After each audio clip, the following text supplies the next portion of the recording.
to tell us what you think this portends, this situation where robbers, kidnappers are callously asking for multi-million naira ransoms. And people are so worried that they're actually organizing GoFundMe campaigns in order to pay them.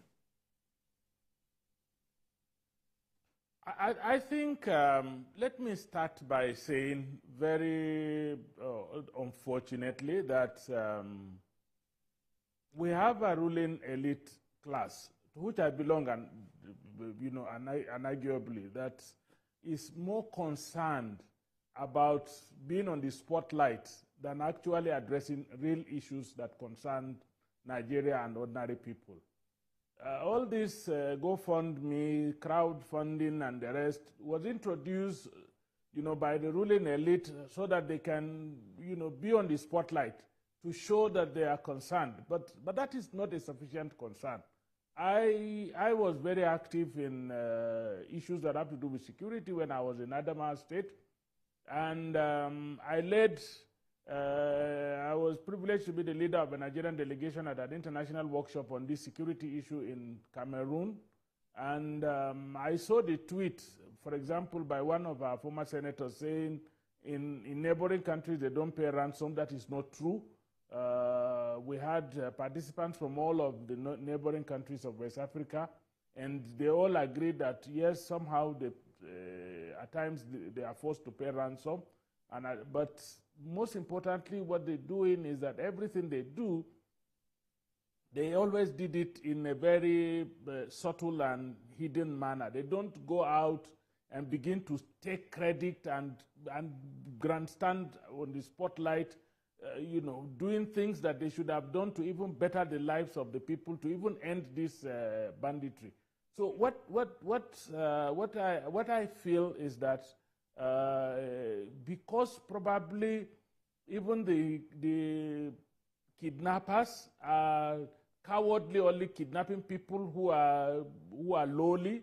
They've never kidnapped, not that we're wishing that them to kidnap highly placed people, but they've never done that. So cowardly, they just kidnap ordinary people, on the street, people who are not protected, and then they begin to demand 10 million naira, 50 million naira, 40 million naira, knowing that these people, even if they sell their blood, even they sell themselves, they cannot raise that amount of money. And is now returning the spotlight on some dubious elites who will tell you we are arranging a group of people to gather money and rescue so and so person. And then the guy appears to be a very good person because he's had. But the real thing is that crowdfunding, for example, is actually going to exacerbate the kidnapping situation. It's going to worsen it. It's not a solution. I think the solution is that we must begin to engage the public in a meaningful manner. Government, those of us in the media, everybody that have access to the public, we should begin to engage the public.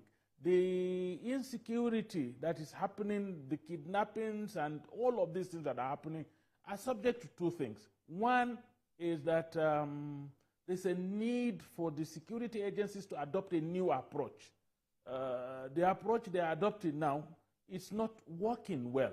We need to leverage on technology, new developments in technology to begin to address these issues. So if our security agencies become more efficient, then we now engage the public to begin to look at itself, because 90% of cases of kidnap, cases of banditry, especially in areas like the North Central and the Northwest, are done with the connivance of informants who live within us.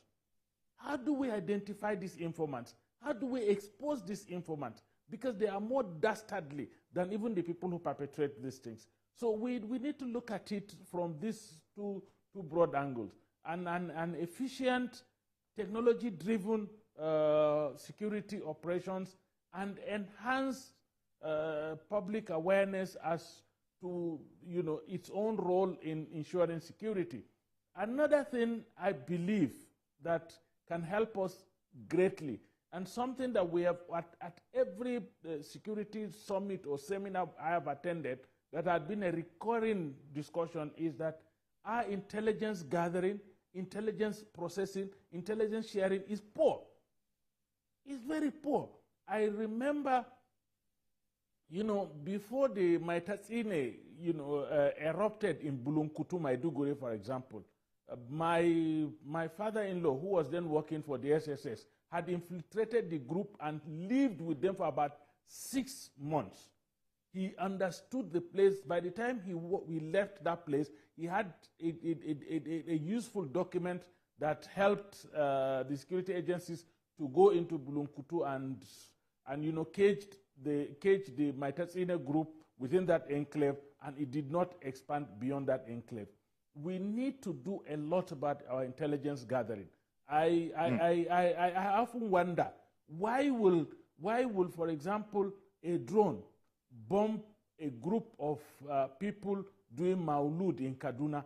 Were there no security agencies within this group of people, working silently on the ground to find out what really was happening to people, to the group before they even allow the drones to drop the bombs? So we need a lot of intelligence gathering. But my take in all of this is that definitely, if we really want to end this kidnapping for ransom, that the crowdfunding, GoFundMe, that the elite have introduced in order to be on the spotlight must stop instantly, because it will make the matter worse.